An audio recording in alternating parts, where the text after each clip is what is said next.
Hey everybody, this is Tania Gustafson here. Welcome to Live Fit. So I'm just so excited to be on here with you today. And please forgive me, this is my first YouTube podcast. I was on the Okanagan Valley Radio.com as their digital podcast there for almost 2 years as the most listened to podcast there for health. So it was pretty awesome.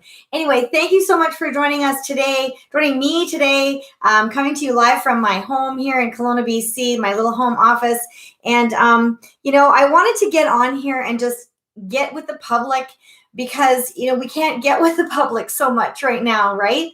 This past year has just been a little bit crazy, and there's been so many negative things that have come with health, right? Not just COVID, but all the things that have come with that.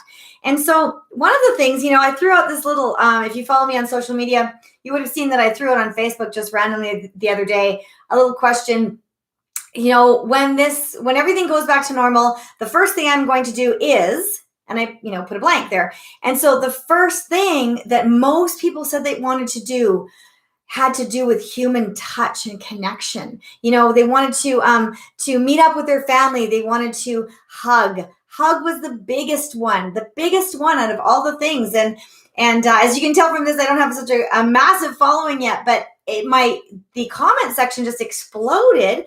People really wanted to talk about that. They really wanted to let people know that they were missing that human connection, and they really wanted to get back to doing that. They wanted to hug. They wanted to feel safe with other people. They wanted to get together for dinners. They wanted to celebrate. They wanted to visit people they hadn't been able to visit with for a while. And so that's really top of mind for me. So I do write articles and stuff, and so I do a bit of research. And I was just looking up because, we all know that we feel good when we hug, right? Everyone loves that hug and we just feel good. Most people do. Some people aren't huggers, but most people tend to feel good when they're hugging. And so there's reasons why that is. So I just went and did a little bit of research, and I've got my notes here on my phone so that I won't be rustling papers and everything. So there's several reasons why hugging is good for you.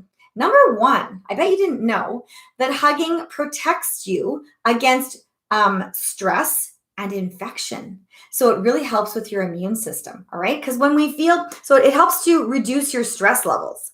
And that is important because when you have a lot of stress in your life or continuous amounts of stress without a break, we've talked about this before. If you follow me, if you listen or read my articles and things like that, you'll know that stress is one of the 6 components of health that we have to get under control.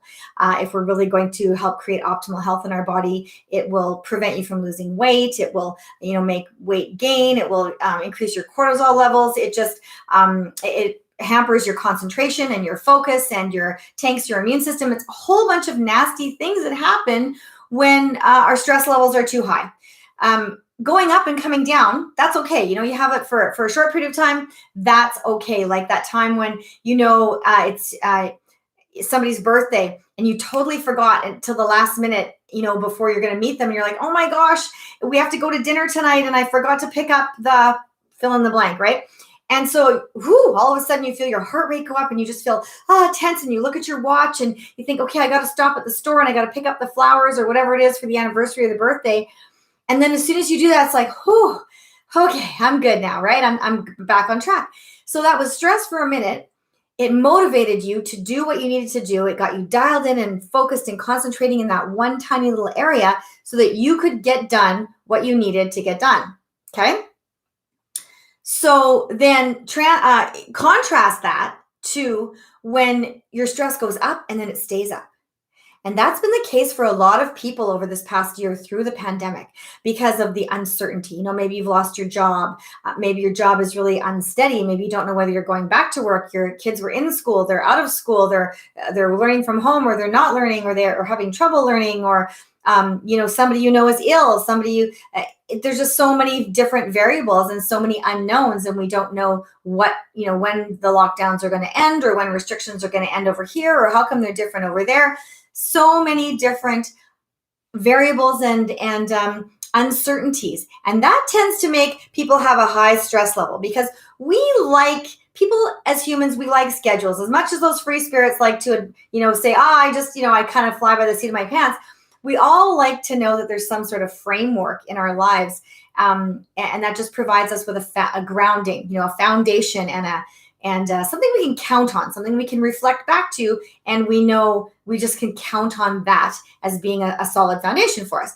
And so when that's disrupted, stress levels go up and they stay there as the uncertainty stays there. And when that happens and you're in a constant state of stress up here, then you don't get that relief, right? So your blood pressure goes up, your heart rate goes up, your cholesterol goes up, your cortisol goes up. It makes you retain belly fat around here. And then consistently over time, that then puts you at greater risk for all those weight-related diseases, all those lifestyle diseases, diabetes, heart disease, stroke, cancer even, Alzheimer's. The list goes on and on and on because it just perpetuates. It's like that snowball that starts off slow and then it starts to speed up and picks up speed.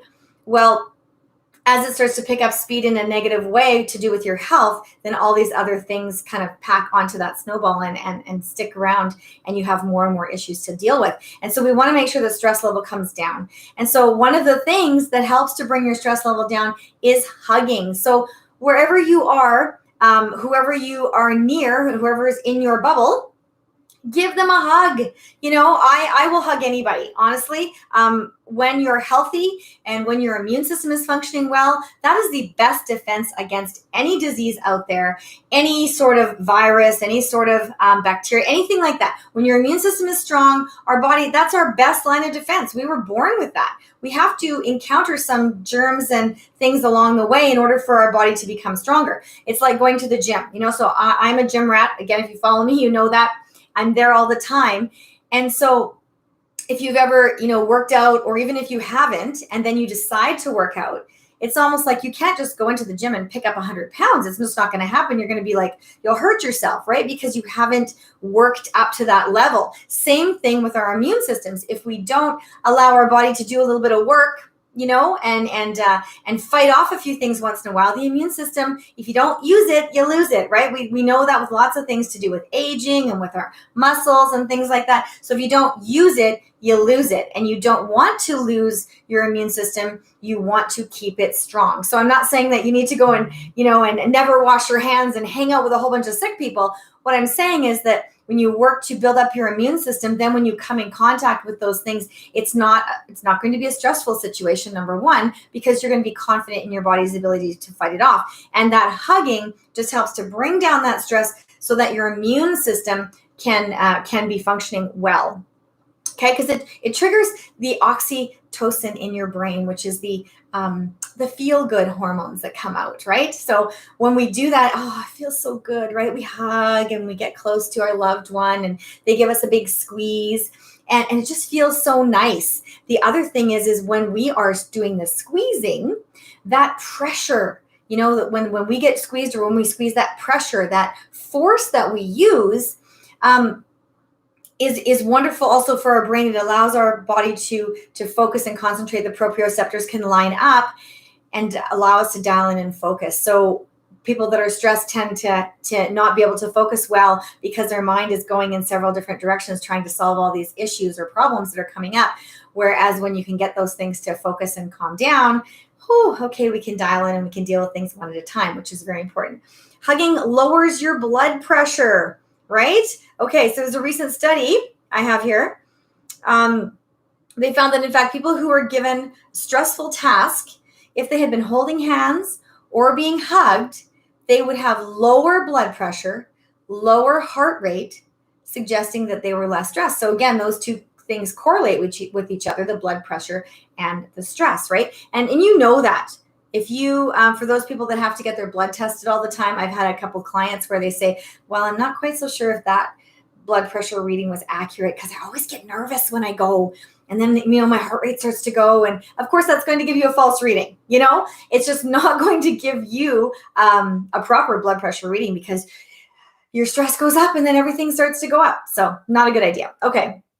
And sometimes there's not really much we can do about that. So you just have to bring yourself into a space of calm, deep breathing, just relax, maybe get one of the cuffs you can do at home if you're one of those people that has to check your blood pressure a lot, rather than making the appointment, sitting in the doctor's office waiting, stewing for a while, all that kind of stuff.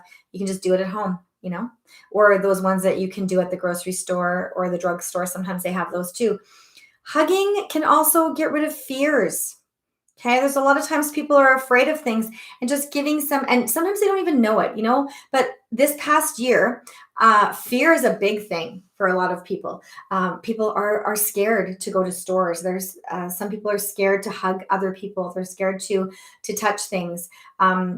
So I think it might be getting a little better now that it's been so long, and people are realizing, that the massive amounts of people that we thought were going to be dying are not. And so that's a really good thing. And I really wish the media would come out with that and just stress on that for a little bit and let people breathe and just realize that there is good news about this, right? So the hugging can help relieve that too. So it helps us deal with fear. And there was a paper published in the Psychological Sciences that hugs decrease the fear of dying. So especially right now, and we're being told don't hug because of the germs and whatever. But then there's that other thing, if you're not that person that's high at risk or whatever, or even if you are, because I believe that everybody should have their own choice of what they're going to, what they're going to do, who they're going to hug, whether they vaccinate, whether they don't, whether they mask, whether they don't, whether they allow visitors, whether they don't. I mean, we all are responsible essentially for our own health, and we should never really give that away to anybody else. We inherently know what is best for us. If you look inside, if you follow those internal prompts and you think critically and look and do your own research, and you think, okay, where am I on this whole spectrum? And what is good for me and my family? Okay, so we are not anybody else out there. You think about you as you, and then you do you. And then that's going to lower your stress level as well too. So hugging releases emotionally positive chemicals in the brain, which we talked about, the oxytocin. It's a neurotransmitter. So we'll talk about that. The acts on the brain's emotional center, promotes feelings of contentment. Sorry, I can't read my own writing. Reduces anxiety and stress. So we're back to that again. So it's really a really good thing to do. It also for children, they found that, and I'm sure most of you have probably seen some of those documentaries on orphans and children who were neglected and who didn't have that loving family bond or unit, or some of our orphanages in third world countries where there's just so many children, there's not enough people to give one-on-one and personalized attention to each child. And they found it that those children, as they were growing, their growth was stunted, their mental development was stunted, even their physical development and their abilities and their capabilities were all stunted because they did not have personal one-to-one physical contact. They were not hugged enough, right? So we know that really affects our brain, our well-being, the way we develop, the way we think, the way we rationalize things, and the way we interact with other people. Because if we are stressed, upset, depressed, angry, unsettled, whatever all those feelings are, we are not going to be the best for our family, for ourselves, running our businesses, going to work, interacting with people in our homes. Even, people can withdraw. And even though that, we can get together a lot with people on Zoom, or you can FaceTime, or whatever your visual mode of connection is, people tend to withdraw even from that.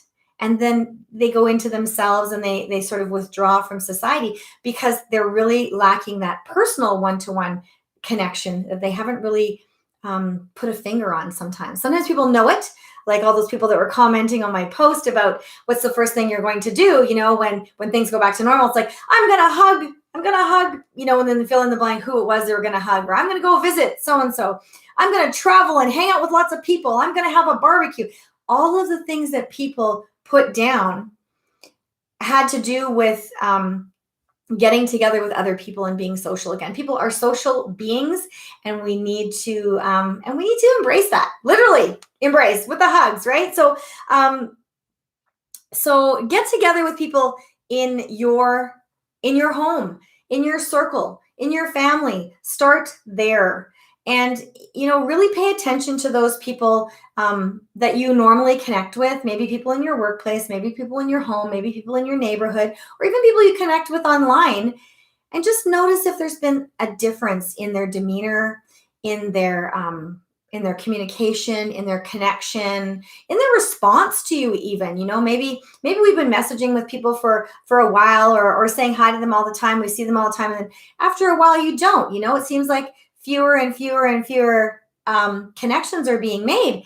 You might want to reach out to that person and just find out what's going on in their world, because there's so much happening and not enough connection happening personally. And so, so that was really near and dear to my heart today. I just wanted to share that I've known so many people over this past year, several in my family actually, that have passed away, that we couldn't be with before they passed away, that we were not able to give that final hug to, that we were not able to see their face and hold their hand. And it's just something that should not be happening. And so I just encourage you with all my heart, and just to look within yourself and see where you're at with your hugging and with your family and with your connections. And you'll know deep inside if it's the right thing to go and visit that person, give them a hug, just hold their hand, even wherever your comfort levels at. But I just implore you, with all that's going on and for the length of time that it's happened, don't deny yourself that, and don't deny them that. Because, when we get to the end of our lives and we look back and we look back at the things, and, people say, did you ever have any regrets? The only regrets that people have are the things that they didn't do. Very, very rarely will somebody's number one regret be something that they've done that they didn't like. It's more often than not, 9 times out of 10, it's the things we didn't do is what we regret. And so live life, no regrets, as best you can right now, and hug.